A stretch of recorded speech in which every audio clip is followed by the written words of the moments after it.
All right, welcome back, everybody. Mac to REI. So on this video, I'm going to show you a bit of like what I look for in deals.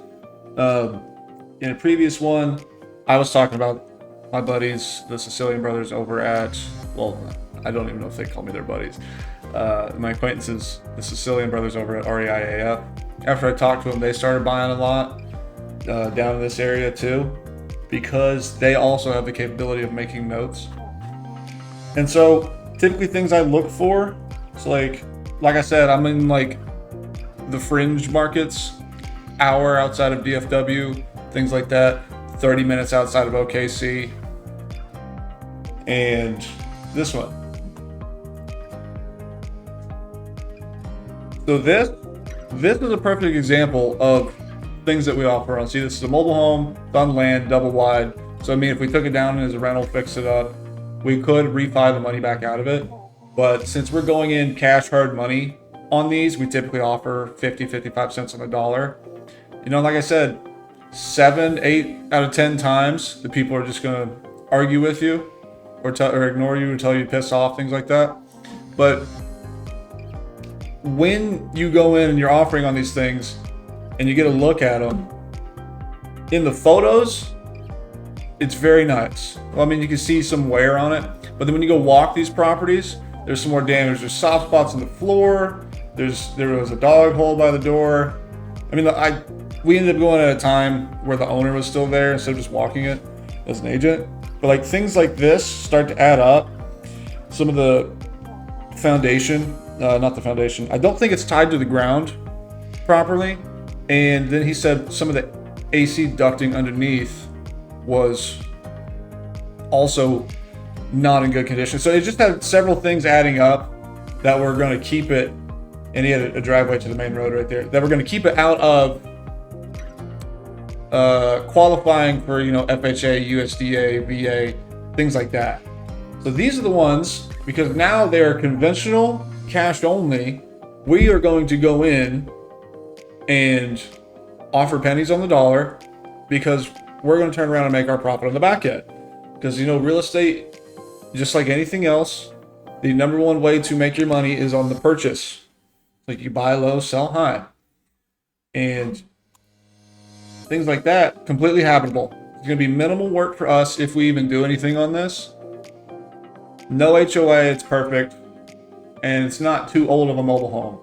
I mean, yeah, we're in the 19-year range, but it's still, I've made notes on mobile homes that are like those little single wide ones with like the tin roof from the 70s and 80s. And you know, we got them really cheap, really cheap. But you're paying land value for them, because mobile homes, I don't know if you know this, mobile homes only depreciate in a straight line. But the rehab cost is the same as a house. Okay, so a mobile home's got a steeper line. I think it's 21, 22 years, somewhere around there. While houses are 27.5 on each 30-year purchase. So like this would be a solid criteria. And I know what I can offer, because the cost of my money is, you know, anywhere between 10 to 13%, depending on what lender I'm using. And then we go in, and if it's making cash flow, look, here's a quick tip. If it's gonna make cash flow at your most expensive dollar, then it's a deal. Okay? If you can make cash flow at 13% interest, you should buy the deal. Because if you can make money at the most expensive interest, you're damn sure going to make money at the lowest interest. Then you should knock the deal down. All right? Hey, quick one. If this channel's been helping you out, here's the easiest way to give back. Head to shop.wholesalers, SAILORS.com, and grab some gear. I get a piece of every sale, so you're literally fueling more videos like this one. While you're at it, go subscribe to Maximilian Deer on YouTube. Wholesale Pirate, real deals, no fluff. Links below. Now let's get back to it. See, like this whole area down here, like all the rich lake houses, they start, I mean, I've got a filter on, they start tacking up, and then a bunch of these neighborhoods, especially this one's horrible. I have too many down through here, but it's just such a trashy neighborhood. But these neighborhoods, most of these people are contractors, so they can't prove income, or they're tweakers, or they just don't like credit. They don't like banks. I don't blame them. Personally, nobody should like banks, but if your whole thing is like the businessman approach, like you're going for the billionaire tycoon approach, you're going to need banks, because the only way to actually make more money is to get more debt. Okay, because like if you're buying assets and you have to leverage, same thing as stocks, same thing as real estate, any big money thing, you're leveraging the hell out of everything. So you need credit, you need people to extend you their money. It's like what Kiyosaki said, OPM. He just oversimplified it and sold everybody, in like missing that detail. And then, so like I'm out in Gun Barrel, Maybank, Athens, Corsicana, Granbury. Sometimes I'll go all the way down to Hillsborough and Whitney. But Hillsborough, the people down there are just different, man. And I'm not even supposed to be dogging anybody because the realtor rules and all that. Like when I get deals up here, I've got a property in Waxahachie, makes a ton of money.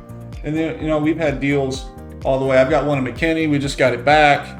That I paid 65 cents on the dollar for that thing just because these guys tried to flip it cheaply and they were losing money. We had one way out Mount Pleasant. People sent me stuff out in Longview. We've almost had a couple in Tyler. It's just where the secondary and tertiary economies are, we're gonna go.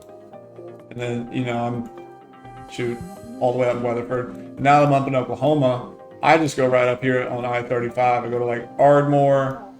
I've offered on several in Pauls Valley, but it's one of those towns where you have to buy it really well because it's small enough. And then if you get in their community Facebook pages, it's small enough that the people will complain about everything. Like I'm trying to buy in Purcell and Lexington now.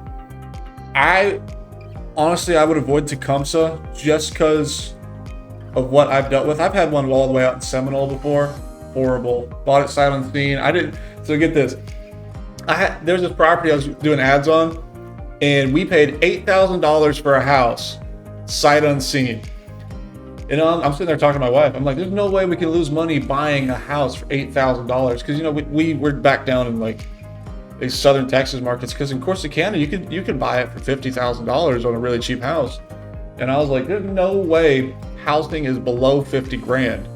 And then you go out here in these rural areas of Oklahoma and houses are selling for $20,000, like full houses. Obviously when you get these newer ones, they'll still go up to 100, 200,000, but these older houses in town are selling for $15,000 and $20,000, $30,000. And I was like, there's no way I can lose on $8,000. This house was so bad. This guy let dogs die in it, left his stuff in there, and then was arguing with me, and we had to get the cops involved because he was saying, don't touch my stuff, after he deeded the property over to me. And I was trying to explain, it's like, you deeded everything over. It was written in the agreement that everything transferred. And then after that, that was where I had my contracts changed to specifically state every single personal item will transfer upon closing. Because, instead of just talking about every item on the property, I changed the verbiage to where it would state that everything would transfer with it. Okay?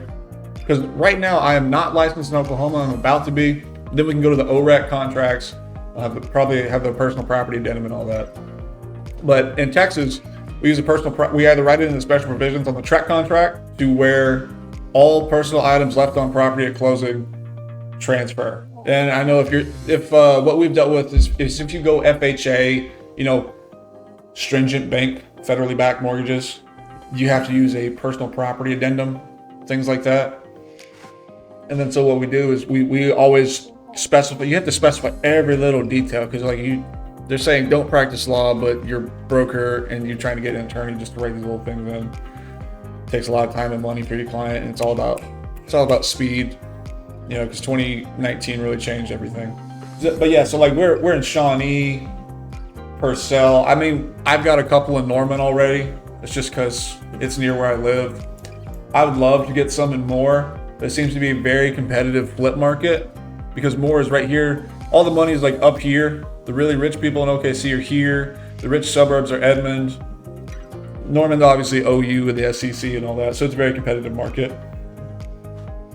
But yeah, so we're trying to just stay within the vicinity of it. And then things are growing expensively out here. And then everybody's just gonna trickle this way. That's why all the growth is going this way on the map. Hey guys, quick break. Let me tell you about Maximilian Deer.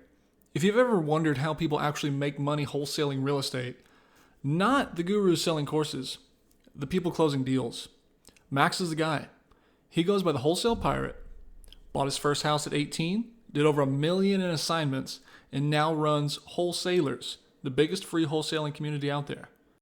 Go subscribe to him on YouTube, Maximilian Deer. He breaks down real deals, real numbers, no fluff. And while you're at it, grab some gear at shop.wholesalers.com. Rep the crew, support the community, and yeah, I get a cut of every sale, so you're throwing a little love my way too. Win-win. Links in the description. Now back to the video. So another one, so like these houses that we offer on, because I know I said we do a bunch of mobile homes for myself and then my investor clients that I'll just dump out offers on. Honestly, the mobile homes and these beat up houses are why Max calls me Trash King. And I want my followers to see if you guys can get me a better name than Trash King, because I don't really know how I feel about this. But anyway, so like what we do is, especially on these houses and mobile homes and things like that, if it meets our criteria or our investors' criteria, what we do is if we're serious about the offer, we'll draw up the contract. But like, I have run-ins with this agent here. No, not knocking her or anything. I personally don't understand the responses I get, because like you've already been dropping the price quite a bit on this, and so you know we sent over an investor offer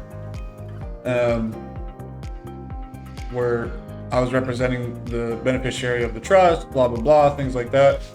And what we do is, in order for speed to get it across, we'll get it written up with the addendums and the proof of funds and all that, but then it won't sign it because you know you're waiting on another party to sign everything and approve all that.